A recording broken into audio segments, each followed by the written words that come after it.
การทุนยุส่งเสริมการผลิตให้กลายเป็นสินค้าโดยเริ่มจากครอบครัวสาวเกษตรกรเล็งใส่หันเอาการผลิตกสิกรรมเป็นพื้นฐานให้แก่การขยายอุตสาหกรรมเพราะฉะนั้นในหลายปีผ่านมาขบวนการผลิตสินค้าของประชาชนบรรดาเผ่าในขอบเขตทั่วประเทศได้มีบาดก้าวขยายตัวดีขึ้นโดยเฉพาะขบวนการเลี้ยงสัตว์ใหญ่สัตว์ปีกและเลี้ยงปลาเป็นอาหารที่ประชาชนลาวนิยมรับประทานกันอย่างกว้างขวางและปรุงแต่งเป็นอาหารได้หลายชนิดในเมื่อก่อนปลาธรรมชาติมีอยู่อย่างหลวงหลายและสามารถหาได้อยู่ตามแม่น้ำลำเซห้วยหนองคลองบึงแต่มาในปัจจุบันจำนวนปลาได้ลดน้อยถอยลงเนื่องจากมีการจับปลาตามแม่น้ำลำเซอย่างเป็นกระบวนและมีการจับปลาในฤดูปลาวางไข่ปัจจุบันชาวเกษตรกรหลายคนแม่นสนใจในการเลี้ยงปลาโดยเฉพาะแม่นการเลี้ยงปลาดุก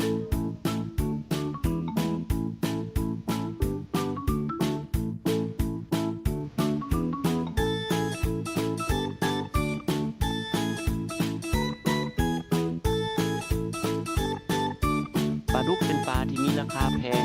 และมีรสแซ่บดีแต่ผู้เลี้ยงปลายังพบปัญหาในการซอกหาแนวพันธุ์ปลาที่จะนำมาเลี้ยงต้องได้ซื้อในราคาแพงเฮ็ดให้ต้นทุนการผลิตสูงปัจจุบันได้นำเอาเทคโนโลยีใหม่เข้าในการผสมเทียมปลาดุกชาวเกษตรกรสามารถผลิตได้เองในราคาถูกซึ่งเป็นการแก้ไขปัญหาในการผลิตลูกปลาการผสมเทียมปลาดุกสามารถนำปลาดุกต่างชนิดมาผสมพันธุ์กันได้เช่นการนำปลาดุกอุยตัวแม่มาผสมพันธุ์กับปลาดุกพันธุ์รัสเซียตัวผู้เมื่อนำปลาทั้งสองชนิดนี้มาผสมพันธุ์กันก็จะได้สายพันธุ์ปลาที่เจริญเติบโตไวโดยใช้เวลาในการเลี้ยงประมาณ 2-3 เดือนก็สามารถนำไปบริโภคและขายเป็นสินค้าได้พันธุ์ปลาชนิดดังกล่าวเป็นปลาที่เลี้ยงง่ายขายดีมีความต้านทานต่อพยาธิสูงเป็นปลาที่ให้สิ้นดีมีคุณภาพและเป็นที่ต้องการของตลาดการผสมเทียมแม้นการผสมพันธุ์ปลาโดยการคีบไข่และนำเสื่อออกมาผสมกันในภาชนะนอกตัวปลาพ่อแม่ปลาที่จะนำมาผสมพันธุ์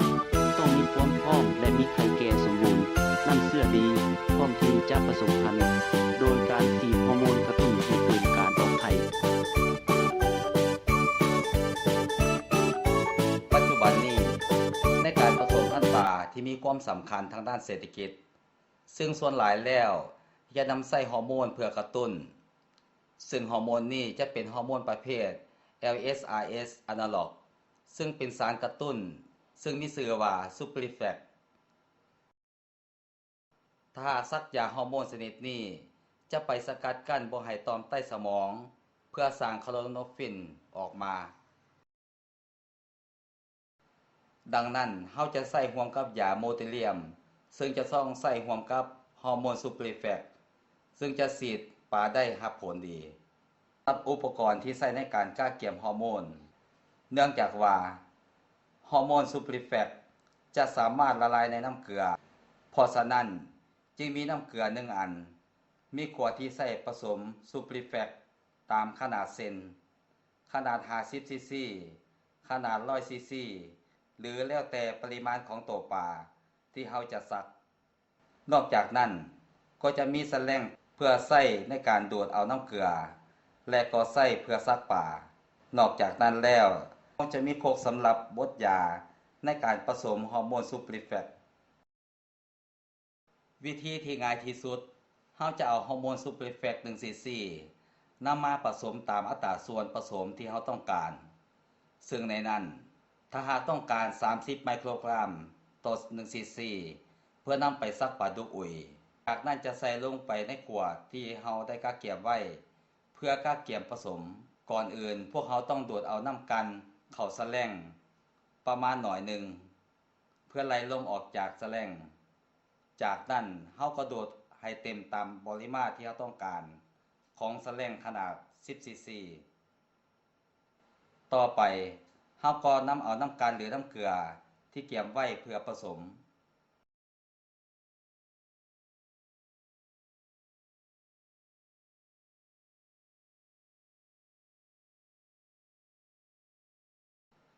ต่อไปเฮาก็สั่นขวดเพื่อ พื่อให้ฮอร์โมนผสมกับน้ำเกลือหรือน้ำกันเพื่อให้เข้ากันดี ต่อไปเฮาก็นำใส่ยาโมติเลียมตามที่เฮาได้กำหนดไว้ การนำใส่คกแม่นเฮานำใส่แบบบดเอา แต่บ่ให้ตำเพราะจะเฮ็ดให้คกแตก ต่อไปเฮาก็นำเอาฮอร์โมนที่ผสมไว้แล้วลงผสมตามปริมาตรที่เฮาจะซักป่าแม่ ถ้าหากเฮาจะซักป่าแม่10กิโลเฮาจะใส่ฮอร์โมนที่ผสมแล้ว10ซีซีผสมกับโมติเลียมที่บดอีก5เม็ดเพื่อทำการซักป่าใน10กิโลนั่นแล้วก็นำเอาฮอร์โมนที่ผสมกับโมติเลียมนำมาบดให้ละเอียดจากนั้นก็นำเอาสารที่ผสมกันละเอียดแล้วนำไปซักให้ปลาแต่ละตัวถ้าหากปลาหนัก 0.3 กิโลก็จะซัก 0.3 ซีซีเฮาจะซักตามน้ำหนักของปลาสำหรับสารละลาย1ซีซีจะสามารถซักปลาได้1กิโลกรัมถ้าผสม10ซีซีก็หมายถึงว่าจะซักปลาได้10กิโลแต่ถ้าใส่ฮอร์โมนซูปริแฟกจะสามารถซักปลาได้เพียงเทื่อเดียวหลังจากนั้นปลาไว้ประมาณ14-16 ชั่วโมงจึงสามารถนำปลามาเฮ็ดเอาไข่การคัดเลือกพ่อแม่พันธุ์ปลาดุกตัวผู้จะใช้พันธุ์ปลาดุกรัสเซียซึ่งมีติ่งเพศยาวสวยปลายแหลมลำตัวค่อนข้างสวยสำหรับปลาที่จะนำมาเป็นพ่อพันธุ์จะต้องมีอายุบ่ต่ำกว่า12เดือนหรือ1ปีหรือมีน้ำหนักบ่ต่ำกว่า1กิโลกรัมส่วนตัวแม่จะใช้ปลาดุกอุยหรือปลาดุกนาแม่ปลาที่ดีจะต้องมีไข่แก่เต็มทีโดยจะสังเกตเห็นว่าบริเวณท้องจะใหญ่อวบท้องนิ่มหนังท้องบางติ่งเพศจะกลมมนพองขึ้นจากลำตัวมีสีเนื้ออมสีบัวปลาแม่พันธุ์จะต้องมีอายุบ่ต่ำกว่า8เดือนการฉีดฮอร์โมนก่อนอื่นเฮาจะต้องเกี่ยมพ่อแม่พันธุ์ปลาขั้นตอนของการกักเข็มดังกล่าวแม่นนำตัวปลาไปสั่งเพื่อจะรู้ว่าจะฉีดฮอร์โมนจักซีซีจากนั้นก็ทำการฉีดฮอร์โมนโดยฉีดเข้าบนกล้ามซีนข้างถึงของแสกคางห่างจากงอนปลาประมาณ1นิ้วในอัตราส่วน1ซีซีต่อน้ำหนักปลา1กิโลกรัมแล้วนำเอาปลาไปปล่อยไว้ในอ่างใส่น้ำพอท่วมปลาเพื่อป้องกันบ่ให้ปลาซีดกันส่วนปลาตัวผู้ก็ให้ฉีดในลักษณะเช่นเดียวกันในอัตราส่วน 0.5 ซีซีต่อ1กิโลกรัมแล้วก็นำไปพักในอ่างต่างหากบ่ให้ปล่อยลงในอ่างเดียวกันกับตัวแม่หลังจากฉีดฮอร์โมนสังเคราะห์ไปได้ประมาณ16ชั่วโมงเราจะเริ่มตรวจเบิ่งแม่ปลาว่ามีความพร้อมที่จะหีบไข่ได้หรือบ่ก่อนการตรวจเบิ่งแม่ปลาเพื่อจะหีบไข่จะต้องการเตรียมอุปกรณ์ในการผสมพันธุ์พร้อมสิก่อนเป็นถ้วยใหญ่ผ้าขาวบางกลไกน้ำทะเล 0.6% มีดตัดและครีมมีดไข่ปลาตัวแม่ที่สมบูรณ์เต็มที่จะมีสีน้ำตาลมีลักษณะค่อนข้างยาวโบกลมมุนเวลาหีบไข่ให้ใช้นิ้วโป้งมือบีบลงใกล้ๆบริเวณติ่งเพศให้ไข่ที่บริเวณติ่งเพศไหลออกมาก่อนแล้วจึงค่อยๆใส่มือบีบเบาๆไล่จากข้างลงมาลงจนให้หมดถ้าหีบไข่ออกบ่หมดจะเฮ็ดให้ไข่ที่ยังค้างอยู่ในท้องปลาเกิดการอักเสบและเน่าเสียพาให้แม่ปลาตายได้เนื่องจากว่าปลาตัวผู้บ่สามารถจะหีบน้ำเสื้อออกมาได้คือกับปลาตัวแม่เพราะต้องน้ำเสื้อของปลาตัวผู้มันลึกลงไปใต้ระบบทางเดินอาหารดังนั้นจึงจำเป็นต้องทำการผ่าท้องเพื่อดึงเอาอันขาดหรือต่อมน้ำเสื้อออกมาแล้วล้างให้สะอาดจากนั้นนำเอาต่อมน้ำเสื้อมาตัดให้เป็นตัวน้อยๆลงใส่ในผ่าหรือลงแก้วแล้วยองต่อมน้ำเสื้อโดยการใช้น้ำเกลือไล่น้ำเสื้อลงใส่ถ้วยที่เตรียมไว้วิธีการผสมเทียมเบื้องต้นเราจะเอาไข่ปลาตัวแม่ที่มีน้ำหนักตัวปลา 1-2 กิโลกรัมมาหีบไข่ออกแล้วเอามาผสมกับน้ำเชื่อตัวผู้ที่มีน้ำหนักตัวปลา 1 กิโลกรัมที่เตรียมไว้แล้วตื่มน้ำใส่พอประมาณคนด้วยขนไก่อย่างว่องไวและคนไปทิศทางเดียวกันเพื่อกระตุ้นให้น้ำเชื่อตัวผู้เข้าทำปฏิกิริยากับไข่ตัวแม่จากนั้นจึงตื่มน้ำใส่จนเต็มถ้วย พื่อล้างน้ำเสื้อที่เหลือและเศษเหงื่อที่อาจจะติดมานำล้างไข่ประมาณ 3-4 เทื่อเมื่อเห็นว่าไข่สะอาดดีแล้วจึงนำไปฟักในตะแกรงฟักไข่ต่อไปในระหว่างล้างไข่หากเห็นไข่ติดกันเป็นก้อนให้เคลียร์ออกเพราะเป็นไข่ที่บ่สมบูรณ์ซึ่งจะเฮ็ดให้ไข่อื่นเสียไปนํกัน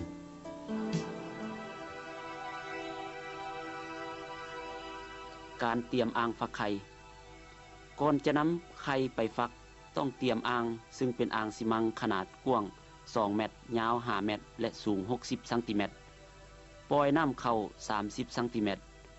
แล้วเปิดให้น้ำไหลผ่านตลอดเวลาเพื่อล้างคราบไขมันและสิ่งสกปรกในระหว่างฟักไข่ซึ่งจะเฮ็ดให้การฟักไข่เป็นตัวอ่อนดีขึ้นในอ่างฟักไข่ควรวางตะแกรงนิลงเบอร์20ซึ่งมีขนาดกว้าง1เมตรยาว1เมตร20ซมโดยให้วางสูงจากพื้นอ่าง10ซมพร้อมทำเกี่ยมออกซิและต้องรักษาระดับน้ำให้อยู่ในระดับ30ซม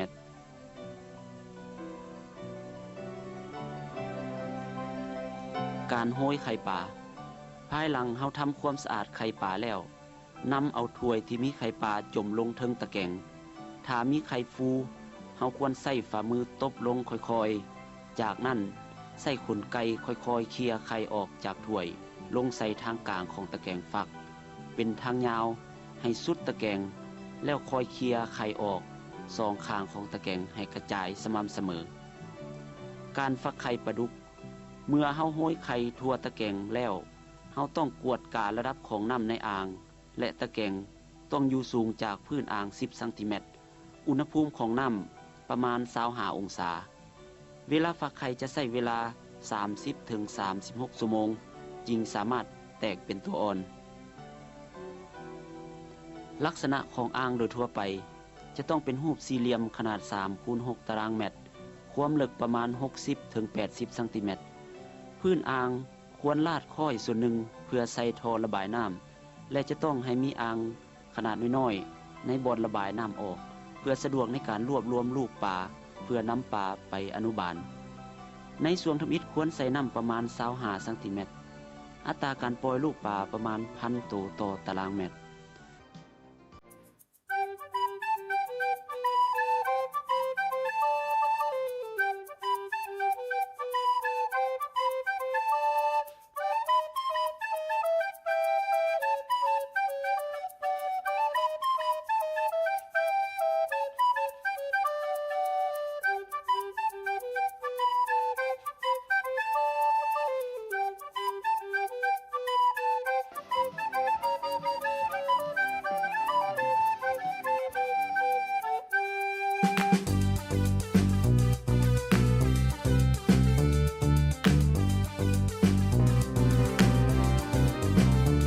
ปลาดุกที่ได้มาจากทุ่งไร่ทุ่งนา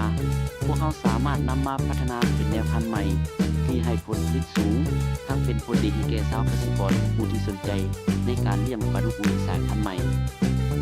การเลี้ยงปลาดุกอุยสายพันธุ์ใหม่นี่เป็นปลาที่เลี้ยงง่ายเจริญเติบโตไว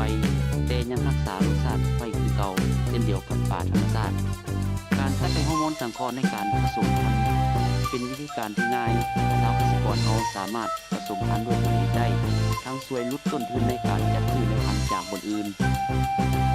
ช่วยเสริมความรู้ใหม่ในการผสมพันธุ์เลี้ยงปลาดุกอุยให้แก่ชาวเกษตรกรทั้งช่วยเพิ่มรายรับให้แก่ครอบครัวหรือขายเป็นสินค้าได้ทั้งนี้ก็เพื่อตอบสนองแนวทางนโยบายของพรรคและรัฐบาลให้ปรากฏผลเป็นจริงประชาชนมีรายได้สูงประเทศชาติทาง